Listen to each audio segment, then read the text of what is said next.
Hello everyone, this is Komal and welcome back to my YouTube channel. Exercise 8.2 question number 2 is ABCD is a rhombus. ABCD हमें एक rhombus given है. PQRS are the midpoints of the sides this and this. So A B का mid point आपको P given है, B C का mid point आपको Q given है and D C का आर, डी ए का S mid point given है. उसके बाद इन्होंने कहा है कि आपको शो करना है जो quadrilateral P Q R S है. Quadrilateral P Q R S कौन सा? P Q R S. ये जो है एक रेक्टेंगल है. सो फर्स्टली हमें ये ए बी सी डी एक रोम्बस गिवन है, तो हम इसके डायगनल्स बना लेते हैं बिकॉज डायगनल्स रोम्बस के बाइसेक्ट करते हैं 90 डिग्री पर. डायगनल्स बना लिए. इस पॉइंट को मैं एक्स नेम दे रही हूँ. तो अब इसमें अगर हम देखें ये वाला ट्रायंगल, इसे मैं बना देती हूँ. फर्स्टली हम ये वाला ट्रायंगल देखते हैं. ये ऐसे है कुछ triangle D A D C, जिसमें कि एक एस मिड पॉइंट है और एक आर मिड पॉइंट है और ये ए सी डायगनल है. ए सी डायगनल है, एस आर मिड पॉइंट्स है. दैट मीन्स एस आर जो है ए सी के भी पैरेलल होगा और हाफ होगा इसका. ये थ्योरम 8.9 में हमने प्रूव किया था. सो हम लिख सकते हैं कि एस आर जो है ए सी के पैरेलल है एंड एस आर जो है वो हाफ भी है ए सी का, हाफ ऑफ ए सी. ये हमने कैसे किए? Bye theorem 8.9. आपने पूरी डिफाइन लिखनी है इसकी. आफ्टर डैट अगर हम इस वाले ट्रायंगल को देखें, दूसरा ट्रायंगल कौन सा है? यहाँ पे बी है, A and C, B A C triangle. इसमें इसके मिड पॉइंट्स दे रखे हैं पी, बी ए का मिड पॉइंट पी और इसका मिड पॉइंट बी सी का क्यू. तो इसमें भी पी क्यू जो है वो ए सी के पैरेलल होगा और पी क्यू हाफ होगा ए सी का. ये भी 8.9 में हमें बताया था. सो पी क्यू जो है पैरेलल हो गया ए सी का एंड पी क्यू हाफ भी हो गया ए सी का. ये भी कैसे हुआ? Bye theorem 8.9. आफ्टर डैट अब वही करना जो हमने क्वेश्चन नंबर 1 में किया था कि एस आर ए सी के पैरेलल है, पी क्यू भी ए सी के पैरेलल है. डैट मीन्स पी क्यू जो है वो एस आर के भी पैरेलल होगा. ए सी कॉमन हो गए, इक्वल भी है. अगर पी क्यू ए सी के कॉमन है तो पी क्यू एस आर के भी तो कॉमन होगा. उसके बाद एस आर जो है हाफ है ए सी का और पी क्यू भी हाफ है ए सी का. तो इस हाफ ऑफ ए सी की जगह मैं पी क्यू पुट कर सकती हूँ क्योंकि पी क्यू भी हाफ ऑफ ए सी के इक्वल है. So that means S R is equals to P Q. From इनका इक्वेशन में नेम दे सकते इक्वेशन 1 एंड 2. ये हमारा कैसे आ गया? From equation 1 and 2. After that अगर एक साइड पैरेलल भी होगी है और इक्वल भी होगी, सो दैट मीन्स ये पैरेललोग्राम बन गया. बट हमें तो ये रेक्टेंगल शो करना था, तो रेक्टेंगल शो करने से पहले हम इसको पैरेललोग्राम ही प्रूफ करेंगे. So P Q R S is a parallelogram और ब्रैकेट में हम क्या लिखेंगे? थ्योरम 8.8. बाय थ्योरम 8.8 कि एक साइड जो है पैरेलल भी प्रूफ होगी और एक साइड इक्वल भी प्रूफ होगी. आफ्टर डैट अब हमारा ये बन गया है पैरेललोग्राम. अब ये जो हमने डायगोनल ड्रॉ किए थे रोम्बस के, ये इसको मिड पॉइंट, ये जो मिड पॉइंट है एस आर, इनके भी मिड पॉइंट्स आ गए जिनको हम नेम दे रहे हैं डब्ल्यू.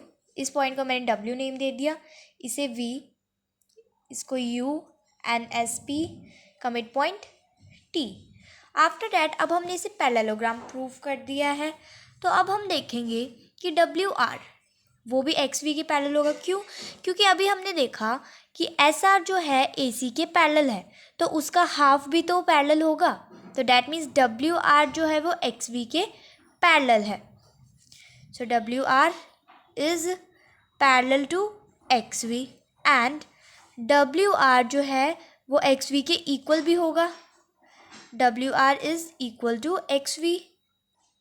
अब ये इक्वल इसलिए होगा क्योंकि ये पैरेललोग्राम था. ठीक है, तो इसमें एस आर का मिड पॉइंट डब्ल्यू है तो एस डब्ल्यू डब्ल्यू आर के भी इक्वल होगा और टी एक्स एक्स वी के भी इक्वल होगा. So that means W R भी तो एक्स वी के इक्वल होगा. सो डब्ल्यू आर जो है एक्स वी के इक्वल भी है और पैरेलल भी है. ये पूरा इसके पैरेलल था, टी वी के, पी क्यू के भी पैरेलल था. तो फिर हमने ये कर दिया कि पी डब्ल्यू आर जो है वो एक्स वी के पैरेलल भी होगा और इक्वल भी होगा। मीन्स हम ये जो स्मॉल ब्लॉक है इसे भी पैरेललोग्राम प्रूव कर रहे हैं। सो दैट मीन्स ये जो हमारा WRXV है वो भी क्या बन गया, एक पैरेललोग्राम, इज़ अ पैरेललोग्राम। ये भी कैसे हो गया, बाय थ्योरम 8.8।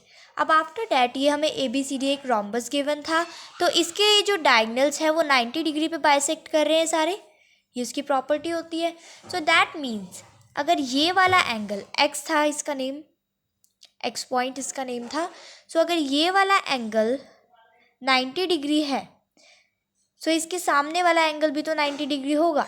क्यों? क्योंकि यहाँ पे मैं क्लियर डायग्राम बना देती हूँ एक। इसका एक ब्लॉक था WRVX, ये वाला हमारा 90 डिग्री है क्योंकि डायगोनल यहाँ पे बाइसेक्ट कर रहा है। तो अभी हमने इसको पैरेललोग्राम प्रूव करा था कि ये जो है एक पैरेललोग्राम है, तो इट मीन्स कि ऑपोजिट साइड जो है पैरेललोग्राम की वो भी इक्वल होंगी। तो अब ये हमारा जो है 90 डिग्री आ गया है R। तो अगर एक हमारा 90 डिग्री आ गया है तो R के पैरेलल कौन है, R के ऑपोजिट कौन है, एंगल P, ये भी 90 डिग्री होगा। डैट मीन्स ये एक रेक्टेंगल बन गया। तो angle X is equals to angle R which is 90 degree. अब एंगल R, हमें PQRS को रेक्टेंगल प्रूव करना था, ABCD को नहीं। तो इसमें एंगल R जो है वो एंगल P के इक्वल है, वो भी 90 डिग्री हो गया। अब ये कोइंटीरियर एंगल है S और P, एक 90 है तो दूसरा भी 90 होगा क्योंकि इनका सम 180 होता है। So that means angle SR P and angle Q ये सभी 90 डिग्री हो गए। सो इट मीन्स हम बोल सकते हैं कि PQRS is a rectangle, is a rectangle.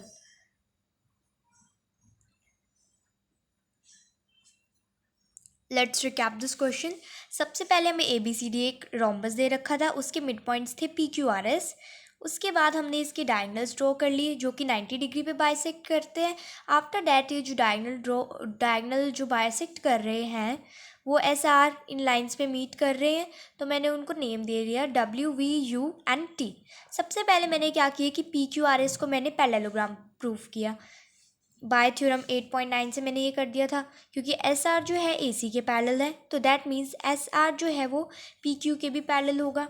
यहाँ पे मैंने पूरा स्टेप करके दिखाया है। आफ्टर दैट PQRS हमारा एक पैरेललोग्राम बन गया थ्योरम 8.8 से, क्योंकि एक हमारा पेयर जो है पैरेलल भी हो गया और एक इक्वल भी हो गया पेयर। आफ्टर डैट मैंने क्या किया कि WR जो है मैंने XV के इक्वल ले लिया। क्यों? क्योंकि अब हमारा PQRS जो है पैरेललोग्राम बन गया था। अब ये इससे लाइन कट कर रही है, डायगोनल है ये, तो SW भी तो WR के इक्वल होगा जब SR इक्वल है, बिकॉज ये मिड पॉइंट भी है W। उसके बाद PV जो है PQ जो है वो एक ऑपोजिट साइड है, SR PQ के इक्वल होगा और QU प्लस PU PQ बनेगा। तो हमने क्या किया कि WR XV के इक्वल ले लिया, इसका हाफ भी तो इसके इक्वल होगा, अगर पूरा इक्वल है तो हाफ भी इक्वल होगा। तो WR हमने XV के इक्वल ले लिया यहाँ पे और इसको पैरेलल भी ले लिया। यही है, इसमें यही करना है कि अगर हाफ इक्वल, अगर पूरा इक्वल है ना, जैसे ये भी तो इसके इक्वल थे, अगर पूरा इक्वल है तो उसका हाफ भी इक्वल होगा, और अगर पूरा पैरेलल है तो हाफ भी उसका पैरेलल होगा। सो दैट इज़ वाई हमने WR को XV के पैरेलल और इक्वल ले लिया है। उसके बाद हमने इसको भी पैरेललोग्राम प्रूफ कर दिया। आफ्टर डैट ये वाला हमारा जो एंगल है 90 डिग्री बन रहा था, क्योंकि यहाँ पे रोम्बस के डायगोनल बाइसेक्ट करते हैं। फिर हमने एंगल R को भी 90 डिग्री दिखा दिया, तो बाकी सारे एंगल भी खुद ही 90 डिग्री आ जाएंगे। तो हमारा PQRS जो है रेक्टेंगल बन गया। Hope you like this video. Please don't forget to subscribe our channel. Thank you.